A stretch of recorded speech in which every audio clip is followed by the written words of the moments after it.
and welcome to episode 73 of the Let's Talk Thyroid podcast. I am your host, Annabelle Bateman, and today I'm chatting with Tracey McBeath, also known as the Health and Healing Coach, all the way from Melbourne, Australia. So another fellow Aussie today, which is lovely. Like many of us, Tracey's own health journey has led her to want to help other people get out of their own way and live the life that they want to live. She is an insight-based coach and teaches people how change happens from insight and helping them tap back into that innate well-being. It's kind of connecting the dots, I suppose.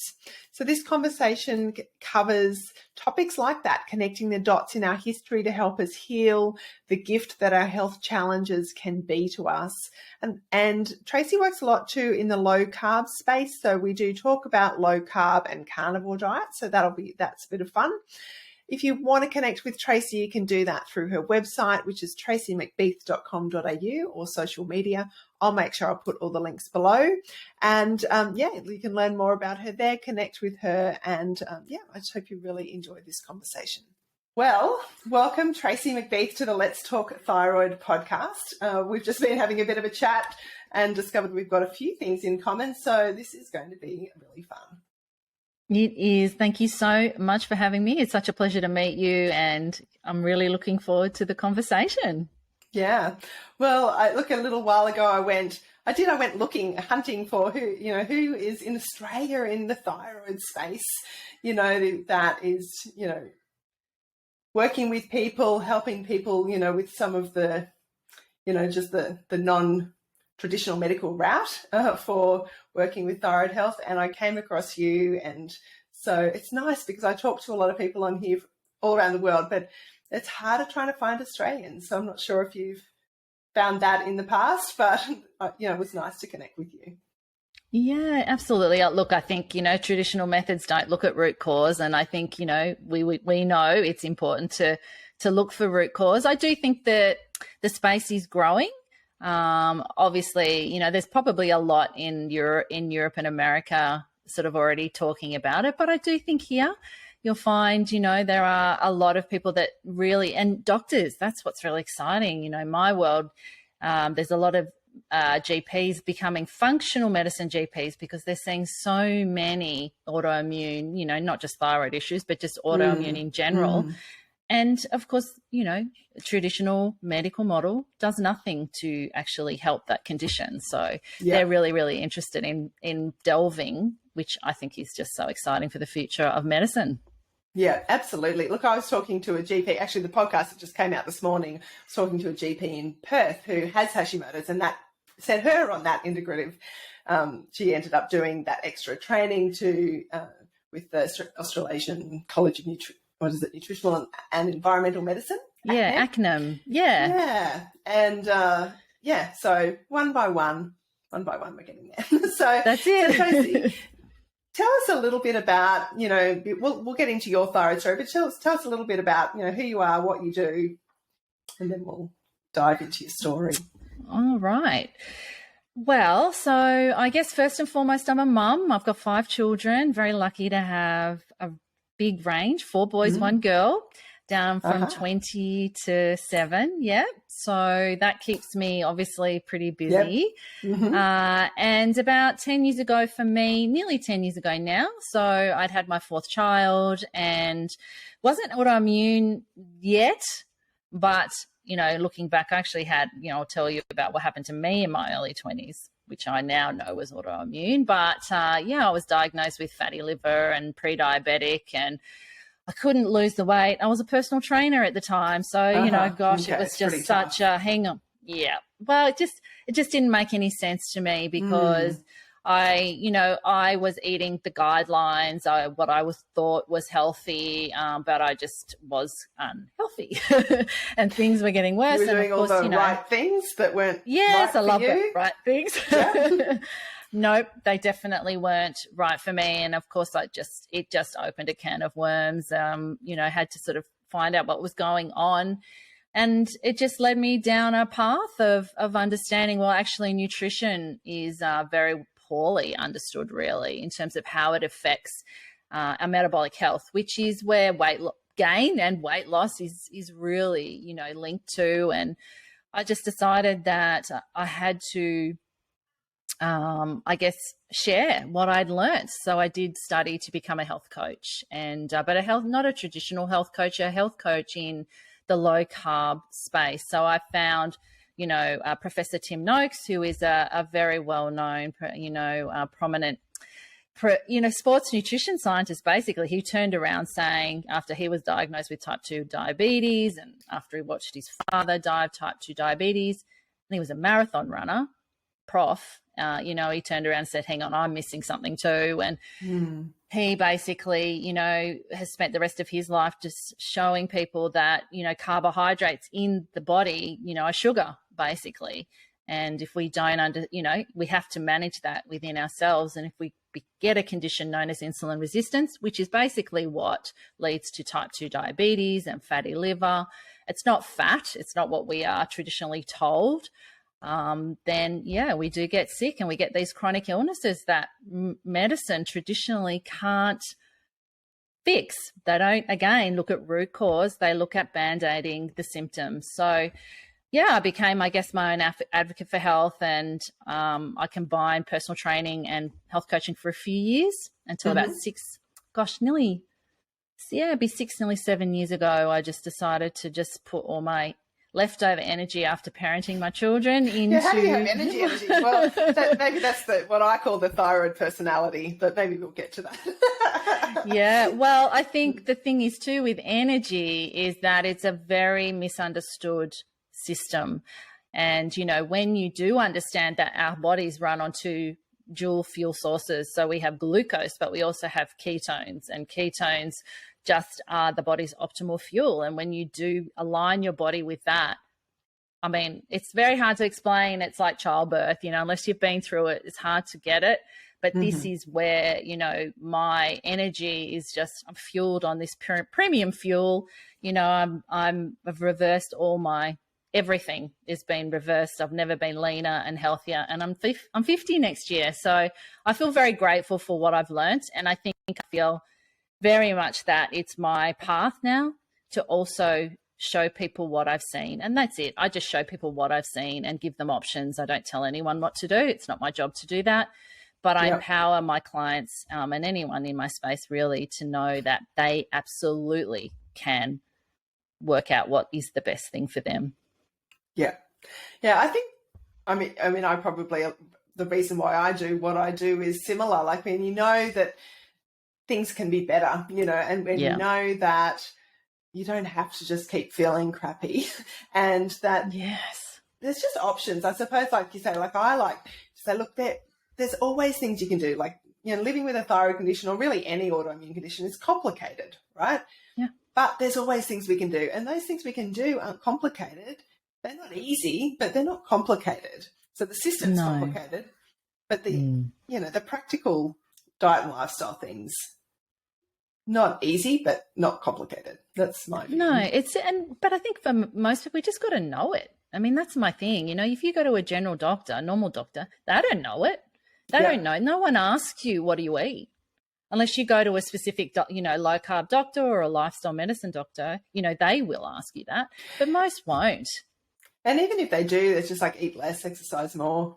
That's right. That's right. Cut less meat, cut your fats, eat more veggies, you know, all this stuff that mind-boggling. So back, you said that was the like fatty liver, insulin resistance, that was sort of the warning sign. So did that present itself in ways other than that inability to lose weight? Like, was that presenting in other ways?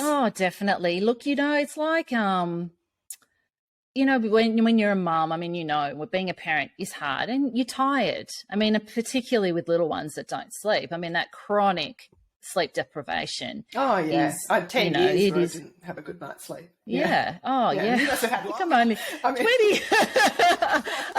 I think at the other end, don't you? Where they don't get up. Well, they don't get up, but then they don't get home till late, and so you kind of don't. I know, and you're lying there. Either. No, that's right. It never ends, I think. Becoming a parent, you just sign away that right to a good night's sleep. But No, it was different. So I had a body that was crying. It was screaming out to me that it was unwell. And yes, I mean, if you looked in a mirror, it would just be seen by my weight gain and my inability to lose weight. And but it was also the fact that, I felt hungover every day. It was just a struggle to get through the day. And I didn't realize then what I would do, like we do as humans. We try and make ourselves feel better in ways that we think work. So for me, that turned, looked like wine at 5 o'clock and, eating ice cream because I deserved it and it had been a tough day and doing all these things that I didn't really know were actually obviously working against me. But I was just really looking to take that really give me some sense of relief. And so it was, it was a combination of poor choices that, I didn't know I was making poor choices, but also I think it was just that if I put it down to one thing other than the weight gain, it was just like sludge. I was walking through quicksand every day. Just getting through the day was exhausting. And I can't remember a day I've had I haven't had a day like that for 5 years now. Yeah. Wow. Yeah. Yeah. So after the birth of your fourth child, was that when the thyroid stuff was going on as well? Like, was that, or unknowingly? I think it was. Okay. But it wasn't diagnosed. It wasn't picked up then. Okay. No. Right. No, but I think it was just never really checked. I didn't really, I think the doctors I was seeing at the time just wouldn't have had the knowledge to even, I think there's basic tests, but I don't think they really looked enough to see what was going on. But I know, particularly in my 30s, I had all the classic symptoms, the dry skin, the poor sleep, the hair loss, nails, so many symptoms that by the time I was actually diagnosed, a lot of that had already righted itself because I had changed my diet and changed my lifestyle. Interesting. Okay. Yeah. Right. So I think it was kind of picked up at the tail end. Well, it usually is, but if you'd already started to make a lot of those changes before you, that's interesting. Yeah. It is interesting. But I think what it actually gave me when I finally did get the diagnosis, so it must have been nearly 3 years ago. Okay. Was the impetus I needed to really do the inner work, the healing internally that I hadn't really done till that point. But I think that really is what made the biggest difference to my health and really, I've put it in remission, but also my life and where I've been propelled. Yeah. Yeah. And we're going to dive into all of that because I think that's going to be fun because look, there's so many different facets to healing, isn't there? And that doing that inner work is certainly, you can bury your head in the sand about it for a while. But so why don't we talk about some of the physical things and then we'll come to some of the inner things. Does that sound okay? Yeah, absolutely. Yeah, absolutely. One of the, so you did mention before that something happened in your early 20s that you thought might be connected. Do you want to talk about that? Yes. Okay. So when I was 21, I took off overseas, did the whole backpacking thing. I actually got really, really sick. I was, I traveled, I was away for about 6 months, but I was traveling through Turkey and Egypt. And I got this bug that I couldn't get rid of. So I had constant diarrhea, but I didn't really feel sick. So I kept going. I kept pushing, just traveling and enjoying things. And basically I woke up one morning and I couldn't see. And my limbs blew up. So basically, long story short, I had reactive arthritis and I had iritis. So just my body just was riddled with inflammation, acute inflammation. Yeah. There's that word. If you're listening, there's that word. Yeah.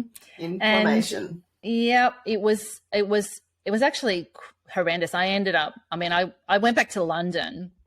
I had some friends and they helped me get back because I couldn't see. Like I had to have injections. It was terrible.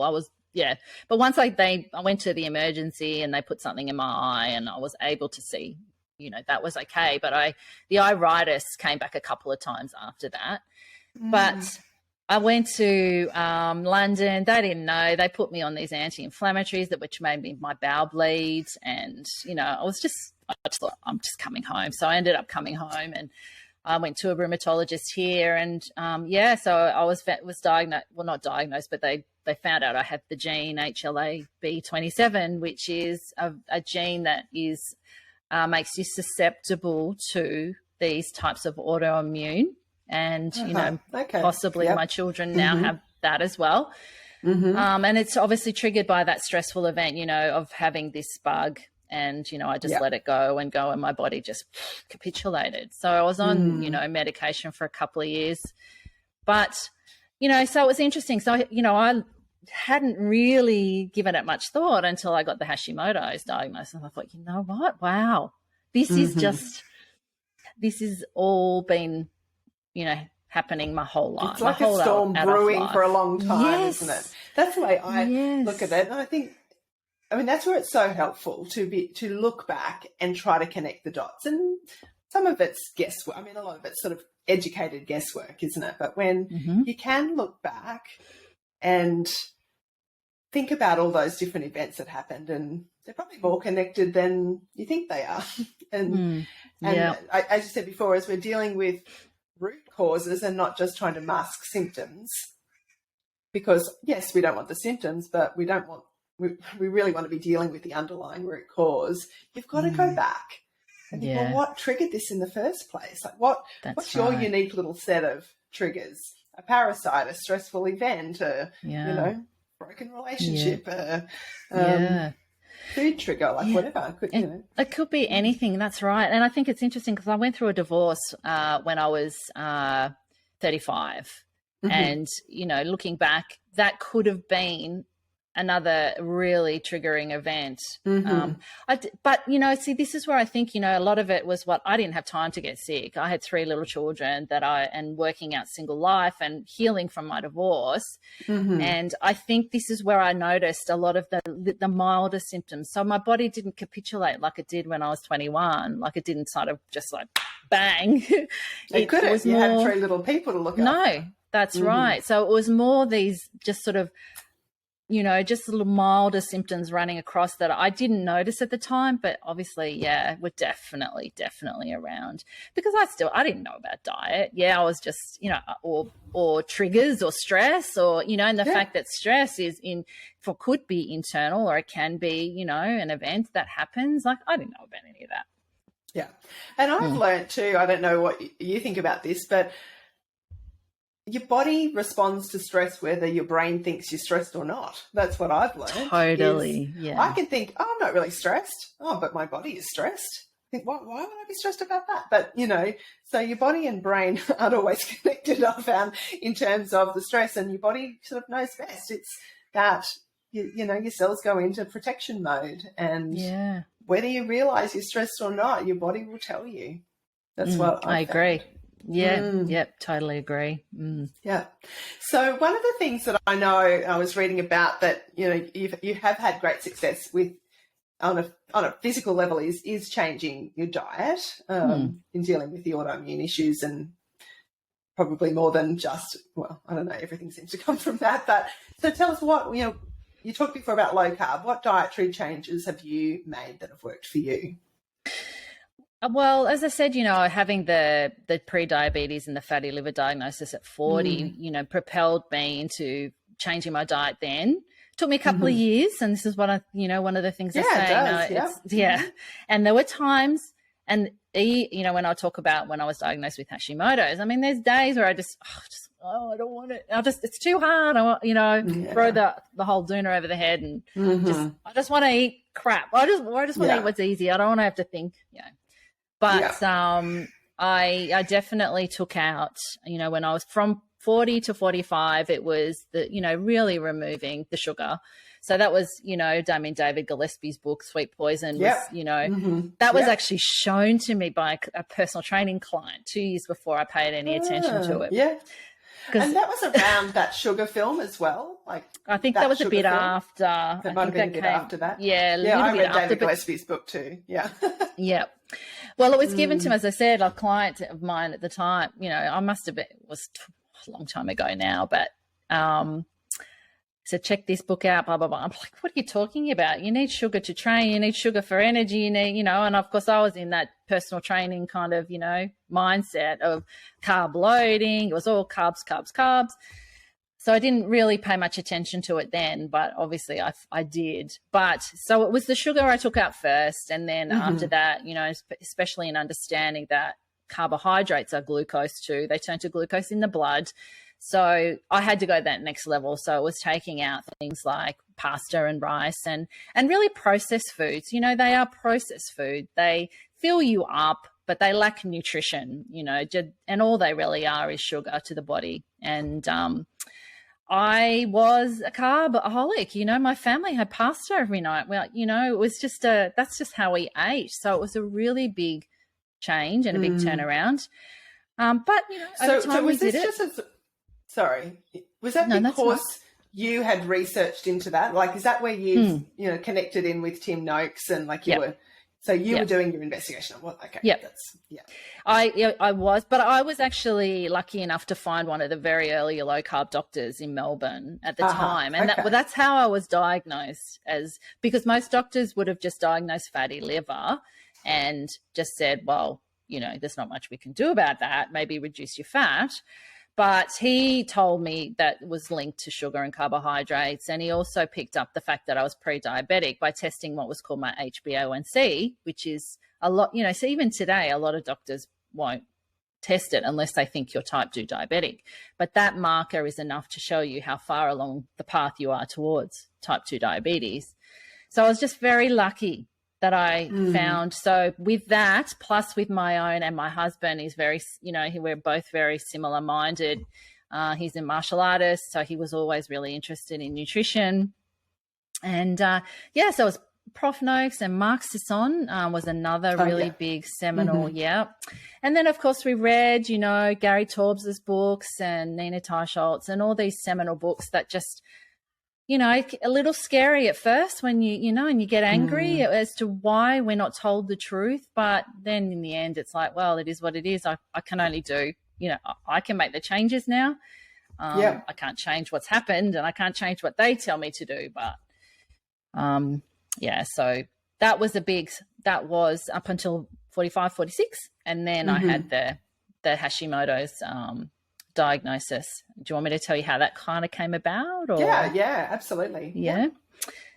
So I actually thought I was going through menopause and I started to have a few what I thought were hot flushes, and my sleep was kind of being thrown out again and no other real symptoms. So it was really just, I didn't think it was too much, but I thought, you know what, I'm going to go to a functional doctor and get a really thorough test. Anyway, so it wasn't menopause, it was Hashimoto's.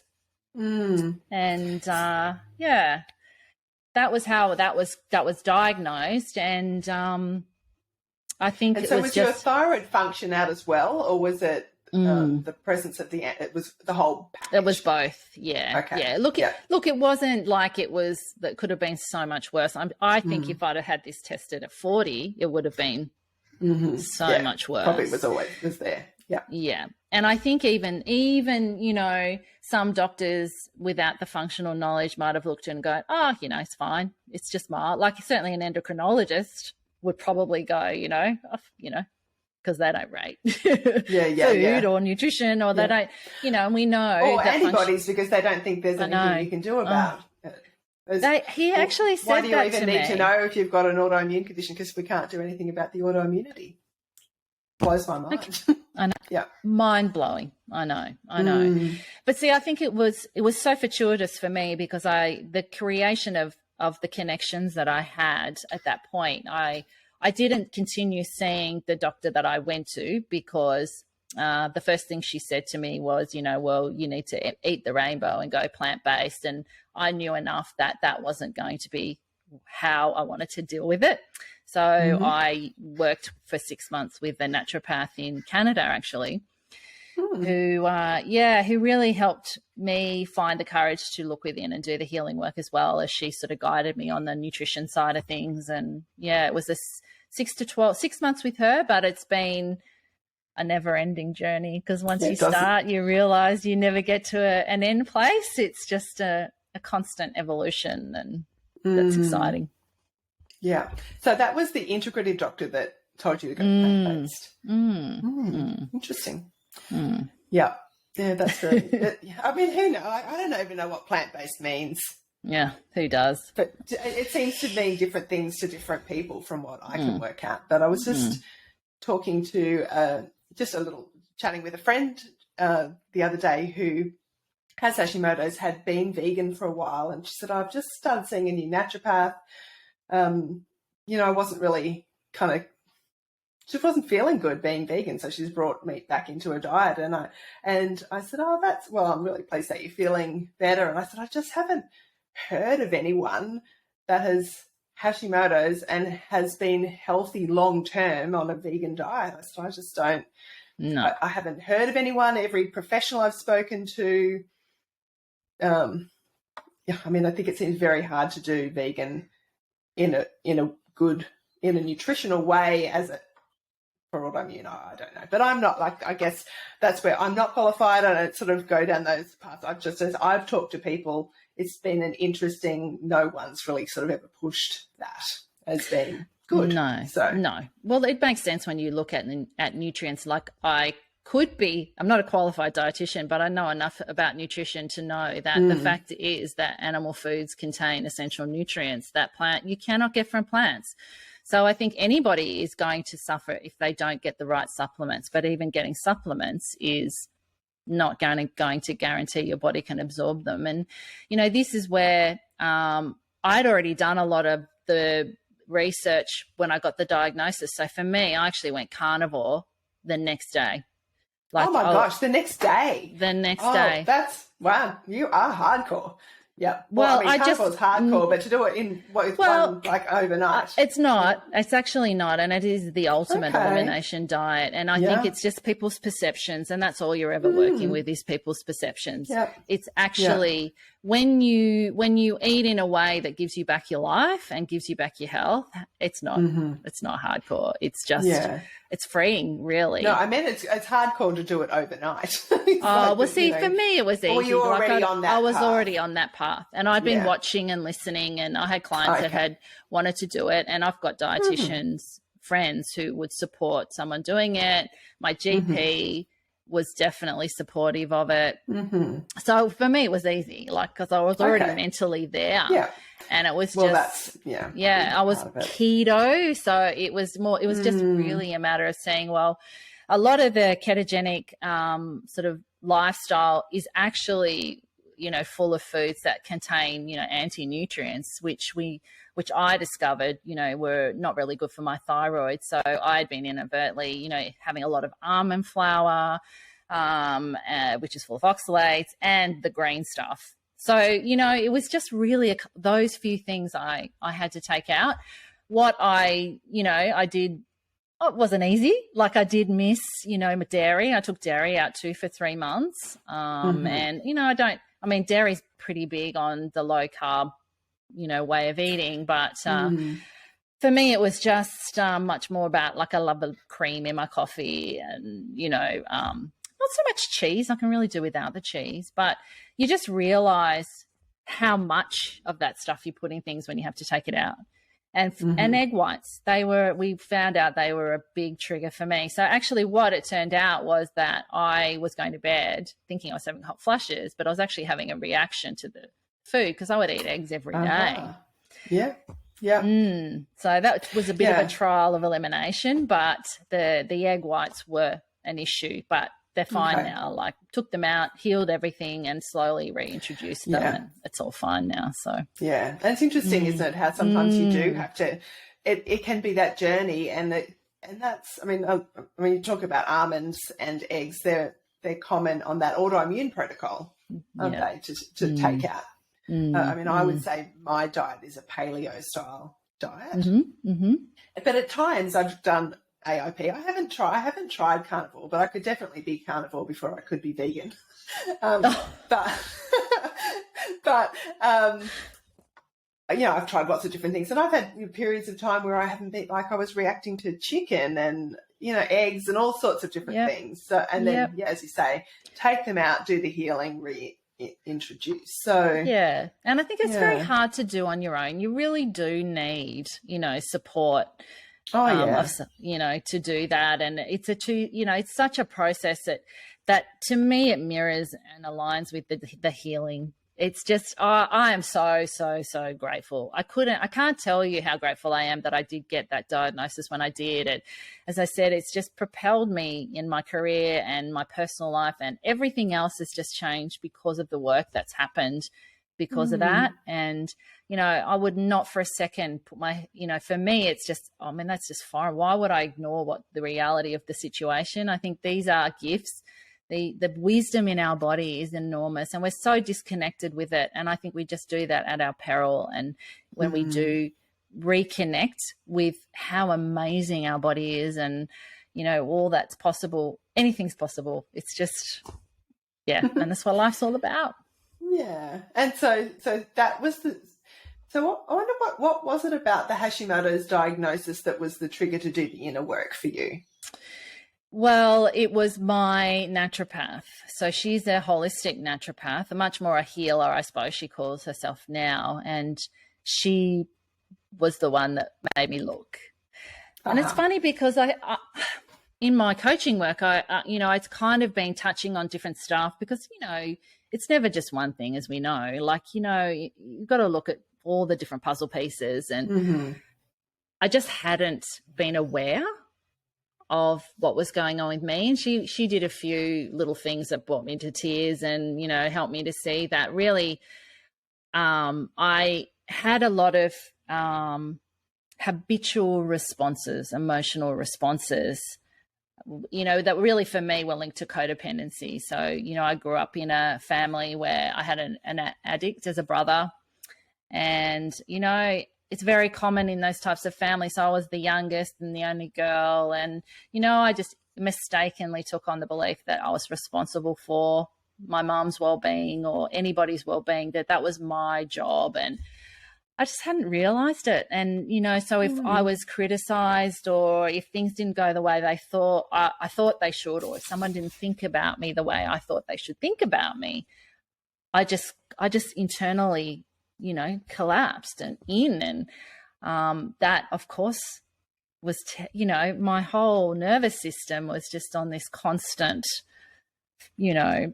high of having to deal with that. And, it's all linked. We know that nervous system's linked to your gut and all of that. So she took me and helped me to look into those places where I could see and accept and just find a real acceptance of the way I was handling things. And then, I suppose from that, it was a matter of saying, well, that's a choice, but I also have many, many other choices on how I can handle it. And of course, connecting to who we are as human beings. I mean, we're not born incomplete. We are born with everything we need. And, we just have all these layers on top of that really healing is about just undoing all those layers and letting them fall away. And they're not protecting you. They weren't protecting me. I thought they were, but they weren't.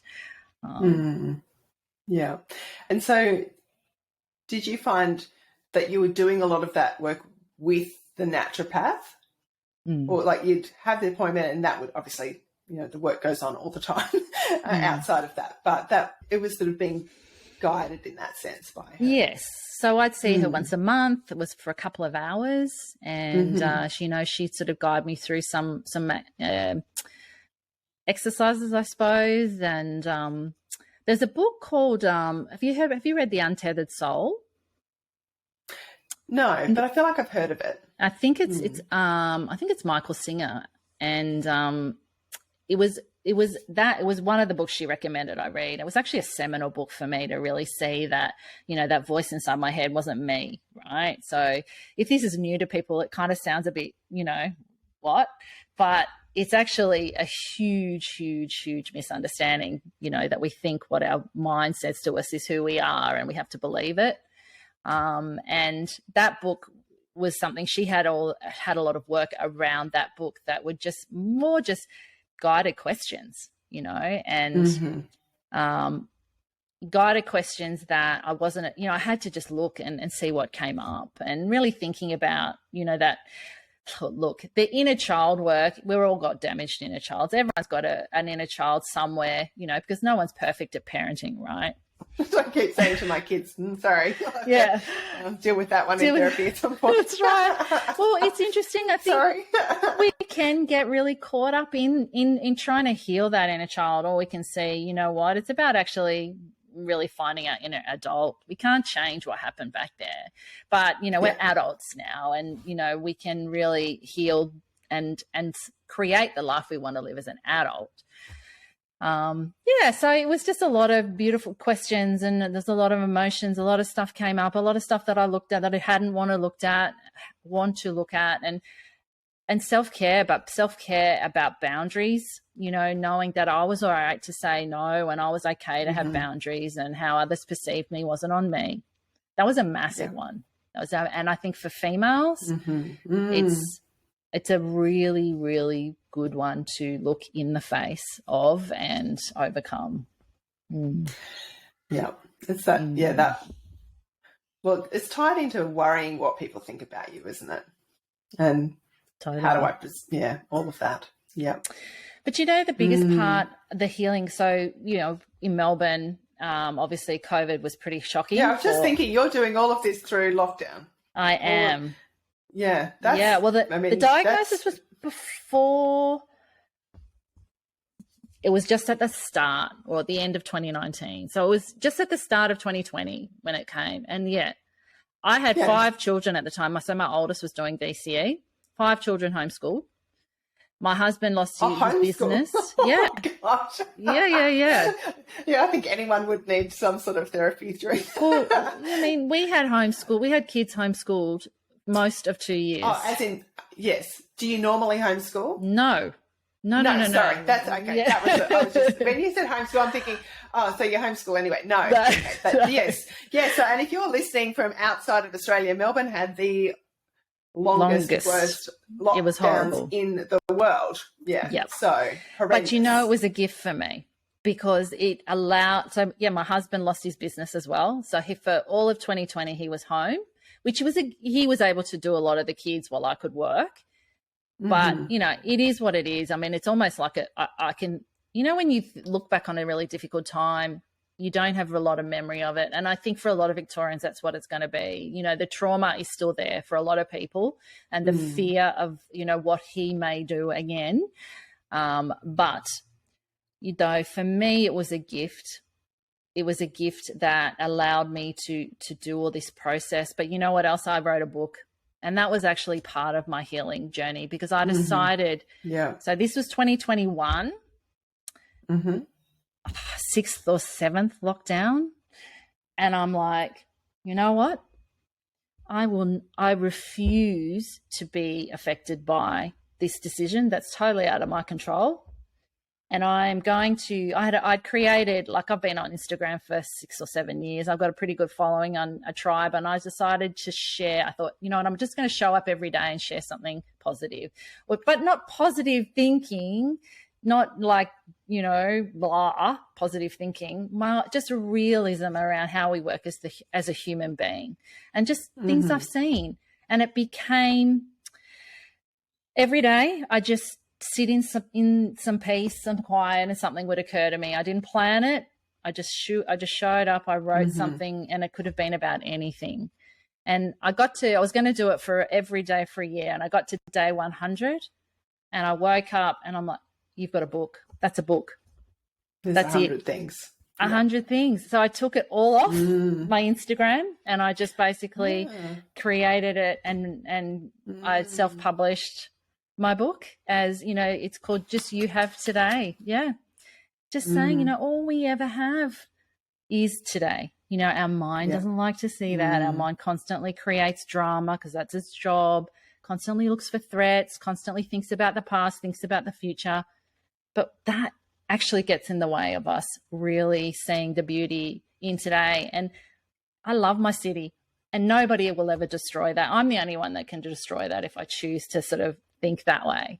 There's just so much beauty everywhere, but you have to be willing to see it. So I've gone on a tangent, sorry. No, I don't think it's a tangent, because actually, so when you were writing your book, I was writing my book. So we kind of have lived these parallel lives. And so I've actually just changed the name of my book, but it was, and really the theme still is, Kiss and Make Up with Your Thyroid. Yep. And it's about that, making peace with the fact that you have a lifelong health condition. And yes, you could put it, I mean, you've put yours in remission, I've put mine in remission. But if I just went back to living my normal life, and it'll flare up again. So it's not like it's gone away in that sense. It's managed. So you do have to make peace with that. Yeah. And I think that it is a gift. Like, I wouldn't be, if I could eat whatever I wanted, I'd be unhealthy. You know, and I am a firm believer that you have to have, in order to make these changes and just to be at peace with your body and not be fighting against it, it does take it is a mindset shift, and that takes time. And exactly what you said before is, you've done all the in terms of going carnivore overnight, but it wasn't really overnight, because you'd done, I mean, you'd already transitioned, you know, to low carb before that. You'd done the research, you were thinking in that space. But if you had have done that 10 years ago, you wouldn't have been in that headspace. And so that's what I think about any of these changes, lifestyle changes. If you battle, like, it just does take, and it can take time to get into that headspace. And for me, it's probably similar. I have to do the reading, the research, the thinking, I have to know the benefits, like, why am I actually doing this? And then I can make a decision, and then I can change, and then it's not so bad.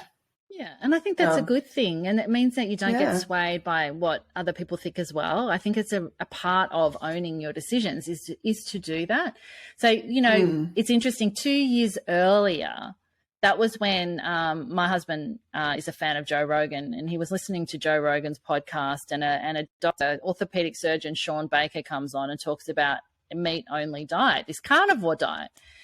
And my husband says to me, hey, check this out. There's this guy, he's healed this, and he's just eating meat. And my instant reaction was, what? That's ridiculous. That can't be right. How on earth could you be healthy just eating meat? Because that was my belief system at the time. So when, you know, what I now know and what I love sharing with my clients is our belief system keeps us blind. It is designed to keep us locked into what we believe. So it will discredit the person saying something different. It'll, you know, make up all these reasons why we shouldn't consider something else. And but I didn't know that at the time, but I do. And it's so interesting when I say, you know, that was my instant reaction, because I, like everybody else, was brought up to believe that veggies were the ultimate health you know. Yeah. So I mean, you would know more about this than me, and it's interesting. Like, I've listened to some of those type of podcasts. I follow Michaela Peterson. I've listened to I've listened to her talk, and you know, so I'm kind of probably not as aware as you, but and I haven't made that change, but I'm probably further down the path than maybe some other people. Like, I'm certainly kind of. Most of the podcasts and things I listen to are health or politics. They're my kind of two to sort of go to. And but can you explain like why you say that Eat the Rainbow is not like fruit and vegetables are not the ultimate health food? Well, I think it ultimately comes down to nutrients and the bioavailability of those nutrients, but it also comes down to what the body can take of those, what it has to do to get some of those nutrients from the vegetables. But it's also, if you look at vegetables, so food is medicine, and I'm not saying that I'm not saying that none of it is healthy. There are micronutrients in everything, but that's a small percentage. And what people don't realize too is that steak has every nutrient we need, but it's also bioavailable to the body. So the body doesn't have to go through complex hoops to use it. It's just absorbed really naturally into the body. But in the process of trying to, extract the nutrients out of veggies, when you look at the defense mechanisms, this is what, I love explaining it this way. So an animal can run away, right? Plants cannot run away, but they have built-in defense mechanisms, which is their toxins and their chemicals. That's excluding even what's sprayed on it by human beings, right? So that's another layer that most veggies will have a lot of. But excluding that, they have this inbuilt defense mechanism because they don't want to be eaten. Now, the other berries, on the other hand, are the only ones that are different. So they want to be eaten. They're a low carb, they're low sugar. They usually, there's no antioxidant oxalates or anti-nutrients in berries. They're really, really good to have because they want to be eaten. They're sweeter and they basically get pooed out. Like if a bird eats them, they get pooed out, and that's how they continue to grow, right? So it comes from that. That's one sort of way to understand it. But the other way to understand it is I've done there's a psychiatrist called Dr. Georgia Eade, who is a nutritional psychiatrist, and I've done her program for clinicians to really understand what's going on in the brain, because our brain is linked to our body. So what we eat goes to it through the blood-brain barrier as well. So when we understand what's optimal for the brain, and that is a few things. So we need to include animal food. So there's things that, this is what I said before, there's things in meat that are not in plants that our brain needs. And they know that a lot of mental health conditions are worsened by a lack of these nutrients that we can only get from animals. So then for optimal brain nutrition, and we need to make sure we exclude things that damage, and that's things like processed food, refined carbohydrates. That's all the things that we buy in the supermarket in a packet that are full of seed oils and sugar and additives and chemicals, and they lack nutrition. So basically the body has to really go through a huge amount of processing to detoxify all of that. It doesn't give our brain, anything good other than glucose. And then the other thing is for the brain, it loves ketones. And we can't, so we're born in ketosis, but unfortunately now we're put on this fast-tracked diet of refined carbohydrates and sugars, the white foods, the white flours, the rice cereals, the cruscets, the rusks, all that stuff that we think we're doing the right thing for. And I did that with my kids. I didn't know with my older kids. My younger kids have had a totally different diet from weaning. And, basically then we're living on one fuel, which is glucose. And then this is over time what happens, because our body can have 1 teaspoon of glucose going through the blood. That's optimal. So anything higher, it has to release the hormone insulin, releases what it needs to cleave it out of the blood and into our cells because it's toxic. But this process, when it happens repeatedly over time, leads to a condition called insulin resistance. And insulin resistance is the precursor to, I say but people go, 99.9% of modern conditions we see today. So that's diabetes, heart disease, cancers, dementia. And dementia, see, we're talking about the brain. What happens in insulin resistance in the brain, glucose freely crossing over the blood-brain barrier, but with insulin resistance, insulin can't cross over. So the brain is swimming in a sea of glucose, but without insulin, it can't get it into the cells. So it's dying in a sea of energy. It's the saddest thing, but it's all linked, and they know it now. And even these plaques that they've talked about and believed in terms of Alzheimer's, they've studies that recently came out now to say it's not true. It's not that. It's insulin resistance, and it's totally preventable. Years ago, and I talk about this book all the time, is Grain Brain by Dr. David Perlmutter. Yeah. And that was, I definitely had given up gluten by that point, probably grains, but that was really helpful for me in understanding the gut-brain connection and that the mental health, then the mental health connection. And I'm sure that was, I don't know if it was the first place I came across it, but definitely he says it in the book that Alzheimer's is now being referred to as type 3 diabetes. That's why, because it's insulin resistance. Yeah. And people, you speak to most people What even is that? And then you go to some doctors, they might remember from first year when they did a little bit around metabolic health what it is. But then, of course, it's all pharmacology after that. And, they look, something like diabetes. If you're testing insulin, you can be picked up 30 years before sometimes in some people that they're on the path, like it was for me. Right? If I hadn't changed, yeah, because that insulin starts going haywire well before blood glucose does. Like that has the potential to go on and on and on. But we're diagnosing people on their blood glucose, but it's too late. So if I hadn't changed my diet at 40, I'd have no doubt I'd have type 2 diabetes now. 10 years later. But in a sense, that's the same thing with your thyroid antibodies and your thyroid function, because your thyroid antibodies can be present for about 7 years. Probably not 30, but I'm pretty sure the research says 7 years before there's enough destruction to the thyroid gland to show up in impaired thyroid function tests. And really, it's the thyroid function becomes out of range, whack, when 90% of your thyroid gland is destroyed. There you go.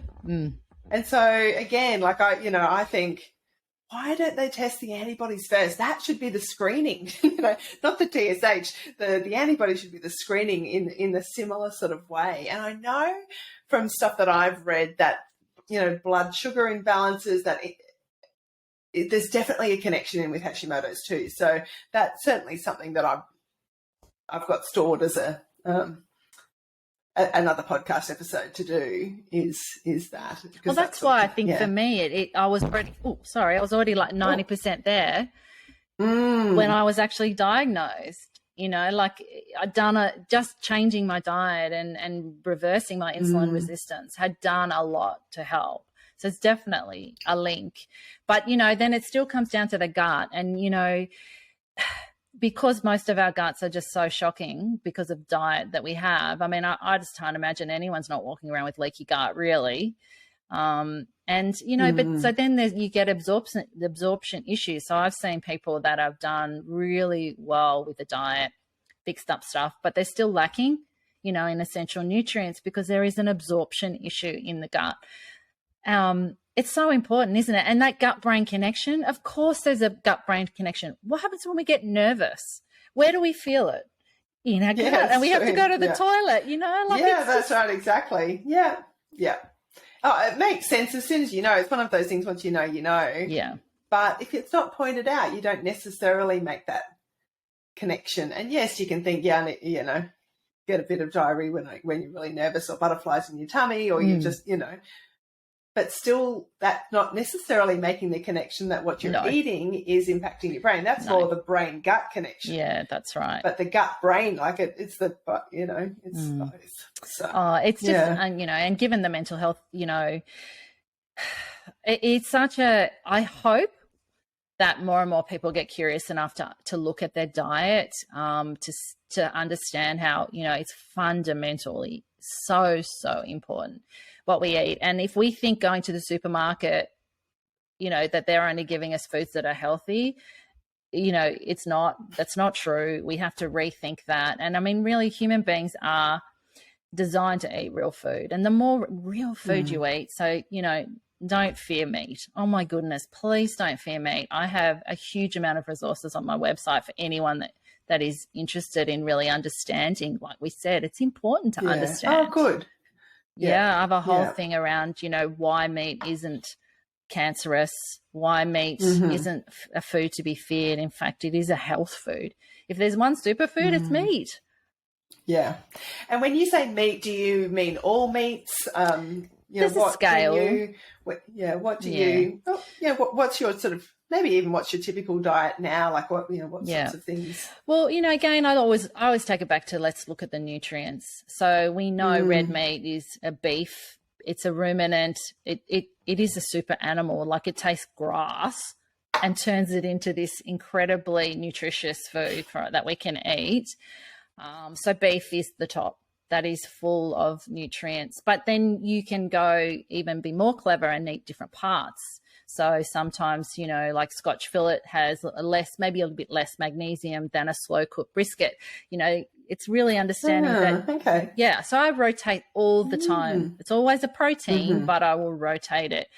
Red meat's optimal. Mince is fabulous. Not only is it cheaper, but they throw a lot of the cheaper parts of the animal into it, and it's actually the most nutrient dense.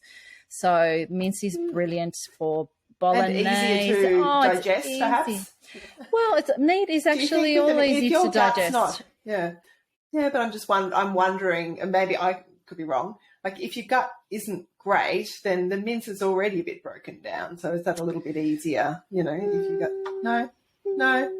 Okay. Look, I think happy to be wrong. It's okay. I think it's going to be a very individual thing, and I think you're going to be looking at how damaged your gut is and what the state of your diet is. I mean, if you go from I went from keto to carnivore, I still had gastro issues. Anytime you change your diet, your gut's going to go a little bit nuts. That's very normal, but it does tend to sort of settle down. But the digestion of things, I mean, we are designed to eat meat. It is what we evolved on, and our body is it's easy. That doesn't create stress. It is the ultimate, as I said, it's the ultimate elimination diet, because then you can bring stuff back in, and you'll know straight away what's reacting. So yeah, back to your original question. So beef, most nutrient dense, chicken, not so much. Next one will be salmon. So beef and salmon, if you can find. Definitely, it's still okay. The normal, like the farm salmon's fed grain, so it's slightly different makeup. But I know Coles, like I buy, because one of my sons loves salmon, and there's wild caught salmon that you can buy from there. It tastes different. It's got beautiful nutrients. The brain loves it, but the brain loves meat too. Like, it's just whatever's in salmon's in steak as well. Lamb is again really good, slightly different. See, the ruminants are great: goats, lambs, sheep's, beef, sheep's, yeah. Cows, fish, anything. Chicken, as I said, I don't eat much chicken because it's actually it's mostly grain fed. It's high in omega-6, and it's doesn't fill me up. Like, I'll eat it and I'll be hungry. Like, I just don't feel, because I don't get the nutrition from it. So my diet normally now, I'll eat 1 to 2 meals a day, and I'll sit down to 5 chops or 1 big steak and a few eggs, and that'll do me for 24 hours. So that's pretty much, I know. And for people in the space, they'll get it. For people outside, this is new to, that'll be one of those. What? That's okay. Just let it sit there, and I think all we have to know is that our brain is going to not want you to try something different to what you believe. But if you put it over, I say to my clients, get a considering cup. Just put it there for a little bit. Considering cup. It sits there. You're not dismissing it straight away. You're not following your brain. You're just letting it sit there. And you know what? You'll come back to it if you need to, and you'll see what you need to see in it. And just know it's not scary to change your beliefs or to explore something different, particularly if what you're doing is not working. Yeah, and it's usually when you're not feeling good that you're prepared to make that. I mean, you're prepared to make the changes then, aren't you? Because, you already feel like crap, so, really, what have you got to lose? And you've got everything to gain. That's right. And I think too, I like that considering cup idea. To me, that's a little bit like your reticular activating system. Like, once you start to hear about the whole idea of carnivore, now you're going to hear it everywhere. Yeah, that's that actually helps. It's that whole, if you're going to buy a blue car, you'll see blue cars everywhere. Yeah, exactly. Your brain is then tuned in to hearing about it, and it's cool. You might be scrolling through social media, and it will stand out to you because. Well, that could be the algorithms too, but I know, because they're listening. If they are listening, so I'll probably start getting all these kind of carnivore meat ads. Actually, next Monday I'm picking up a quarter of a cow. We've just bought a quarter of a cow direct from the farmer. We're going to start doing that too. And I think there's a few other things. Yeah, we've sort of wanted to do it for ages, and I do buy organic straight from the chicken farm, like feet and neck and carcasses to make bone broth. Been doing that for a few years, but brilliant. Yeah, the beef. Anyway, we've just bought a new big deep freeze, so now I've got the space, and so we're starting with a quarter of a cow. We've got Yeah. 3 teenage boys. We eat a lot. We do Yeah. Good. eat a lot of meat in our house. Yeah. So, Yeah. Yeah. And you got to do stuff yeah. like that to support local farmers, but also, you know, like, I mean, meat is getting expensive and meat doesn't suit the agenda. So, you know, we have to be clever to do things like that to be able to keep affording, you know, being able to buy it. And I think too, you know, like, it's not like if I had a client start with me, that wouldn't be the first step. So that's important too to understand. I think we touched on it, that that was 5-6 years into my journey, right? Mm-hmm. And I think when you look at someone, if they come to you as eating the standard Australian diet, what I call the SAD diet, I mean, you'd be looking at, okay, well, let's take out soft drink, refined sugars, processed foods, you know, and for some people, just taking out the crap, the refined stuff and the packaged stuff can make them feel a million times better. So, you know, I think it's degrees, but everybody agrees that sugar and processed foods is not good. Well, we could probably keep talking for ages, Tracey, but I know we've sort of touched on the you know, the inner work, and I think you call it that insight-based change. I saw that term on your website. Is there anything more about that, or is there anything more that we haven't covered that you think is, you know, would really be helpful for the listener in the context of this conversation? Yeah. I think just know that, well, don't fear choice and don't fear listening to something different. You know, I'm actually putting on a Women's Health Summit at the moment it's running on the 19th, 20th and 21st of August. And I'm bringing together, you know, internet speakers or doctors, nutritionists, coaches, researchers who are coming into, and it's a women's health. It's all designed for women's health. I have a female lady, GP friend, who's talking about thyroid, and understanding thyroid changes with low carb, because you know, a lot of people just don't understand what's going on. So, and that's designed, you know, that's my sort of second passion, along with my health coaching. It's just designed to show people that there is more to see and there's more options. And I'm presenting in that. I'm doing a talk on women and confidence. I'm really, really passionate about, you know, showing particularly women that, you know, your voice, you can let your voice be heard. And, you know, that's been obviously a personal healing story for me and journey for me. I've just seen so much in that. And I think confidence gets in the road, you know, I don't know enough, or, you know, I'm not good enough, and, oh, what if it fails? Oh, I can't do it. All this stuff that, you know, we tend to sort of let dictate our day instead of actually deciding what we want to do and what matters for us and following that instead. So, yeah, that would be all. Other than that, I think we've touched on so much, and I hope that, you know, people listening find it helpful and interesting. Yeah. Well, I think we've touched on a few things that we probably haven't touched on in other conversations. And I'm a firm believer that every conversation I have, every podcast episode, there's going to be someone that needs to hear from you in a way that I can't bring, you know, because we're also unique and all our stories are unique, and we're going to resonate with different things in different people. Absolutely. And so I just know that there'll be, you know, at least one, and probably lots more than one. But even if there's one person listening that you think, gosh, they've picked up on something that you've said, that they can go away and read and research and work out for themselves, I think that is a true gift. Yeah, so, brilliant. Tracey, if people want to connect with you or work with you, how should they, where would you like me to send people? Just to my website. It has everything on there. So obviously, you know, I love Instagram. I'm quite active on that, and LinkedIn and Facebook as well. But everything's on my website. I'm not taking individual clients anymore. I'm fully booked and doing lots of other different things. But I do have a group program, which is really fantastic. So we meet twice a week on Zoom, and that is so it's called The Art of Thriving, because it is an art and it doesn't happen overnight. And you know, it's just a one-off sign up and you're in for as long as you need. You can turn up, you can watch recordings. You don't have to turn up live.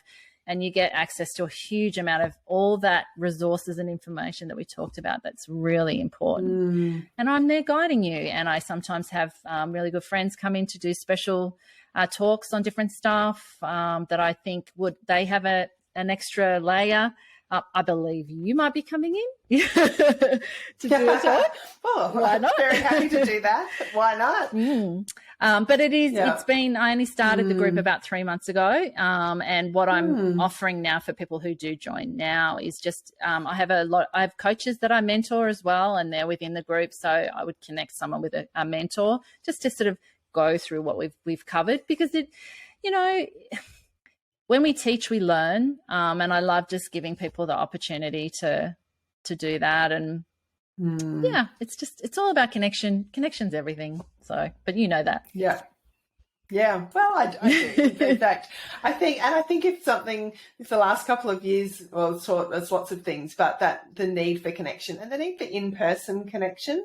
I've just actually tomorrow got just organised. Well, I think there'll just be a couple of us meeting for coffee or cup of tea or whatever, just the local in-person thyroid health support. Nice. Because there's nothing, I guess we've all got groups and, online is good, but there's not something about meeting in person and just being there to encourage each other and have a hug. And, I agree. And I think, we've all, like the whole globe, we've all kind of gone very insular. And there's parts of that have been a real gift, as you say, that can be a gift. But I've just noticed, well, we can get out and about now, but we're out of the habit of it. Well, I'm out of the habit of it. I've been out of the habit of, we usually have lots of people over for dinner and always, love entertaining. We just got out of the habit of it. Got out of the habit of organising in-person events. And so I think... well, how do you move back in? Yeah. You get out of the habit of something. So this is what fascinates me, because what takes a shift for you to get back into what you want, and it is literally that you make that decision. You know what? I'm just going to start doing it again. And we're human beings are designed for connection. And, you're so right. I mean, I'm grateful for the international connections of Zoom, and I've met some people that I probably will never meet face to face, but they are so embedded in my heart that, I think it's just such a gift. But my Melbourne, I run Low Carb Melbourne, which is a group on Facebook, and I've got a doctor and a nutritionist and a few health coaches, and we organise community gatherings around Melbourne. So it's just great. You can't beat it. You can't beat that physical, Zoom, it will never emulate that. Never. No, and I think that's important, because as much as all of this online support and education, I think is incredibly helpful. I mean, when I sort of, go back 25 years and I was diagnosed, there was nothing. No, I can imagine. So there is, and I talk about building a support team, and some of that can be people you've never met. It can be podcasts. It can be books you've read.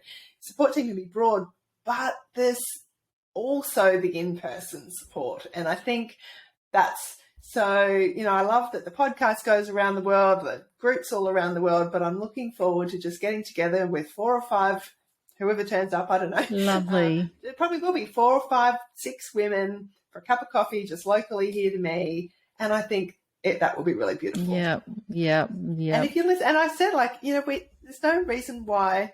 I shared it in one of the other, not my group, but another kind of online thyroid group. And I just and people are like, oh, but I live in Victoria, I'm like, well, just find a friend with thyroid condition and go out and chat about your thyroid health and encourage one another. Absolutely. So doesn't have to be a formal thing. This isn't a formal thing. This is just a no agenda, come and chat, mutual support. This is not about anything else other than that. And that's I love it. Absolutely. But what gets in the way? Oh, our insecure thinking. What if no one turns up? What if and that constantly gets in the way of us living the life that we want to live and having these experiences. I've had that. Oh, but I have it. What if no one turns up? Yeah. What if someone thinks I'm trying to sell them something? What if we've all got it? It's normal. I know. I think but I agree. That's what I'm saying. We've all got it. We just got to do it anyway. Correct. And I know that it's just going to be, because it's always lovely when you get together with people. It is. There's nothing better. So, nothing better. Yeah. All right. Well, that is a lovely way to end the conversation. Thank you, Tracey. It's been a lovely, warm conversation. So thanks so much. Thank you. It's been such a pleasure to meet you, and hopefully one day we'll get to meet face to face. Thank you so much for watching this episode of Let's Talk Thyroid. I would love it if you enjoyed it, if you would hit subscribe and the bell. That would be really helpful. Even more helpful, actually, would be to share it with someone else who you know has thyroid issues or you think would benefit from listening. That really is part of my mission, I suppose, is to spread the message of positive and practical approach to managing your thyroid health so that people really kind of have more energy to get on with living their life and not just kind of trudging through each day. So spreading that word really genuinely helps other people feel better, live better, be better. The best way that you can connect with me is through my website, which is annabellebateman.com. From there, really, you'll be able to connect in all the other ways. I would love it if you would join my Facebook community group. There's lots of great support there. It's all free. That's just being with like-minded people. But from the website, you can also book a strategy session with me. So if you're feeling a bit overwhelmed, not too sure where to start, then book a strategy session. There's also freebies to download and links to look at my online courses or purchase some essential oils or my cookbook. So that's really the hub, would be annabellebateman.com. But look forward to connecting with you and just being in this thyroid health journey together. Have a great day. Bye. The information presented and discussed in this podcast is not intended to diagnose, treat, cure, or prevent any disease and should not be used as a substitute for proper advice from a qualified professional.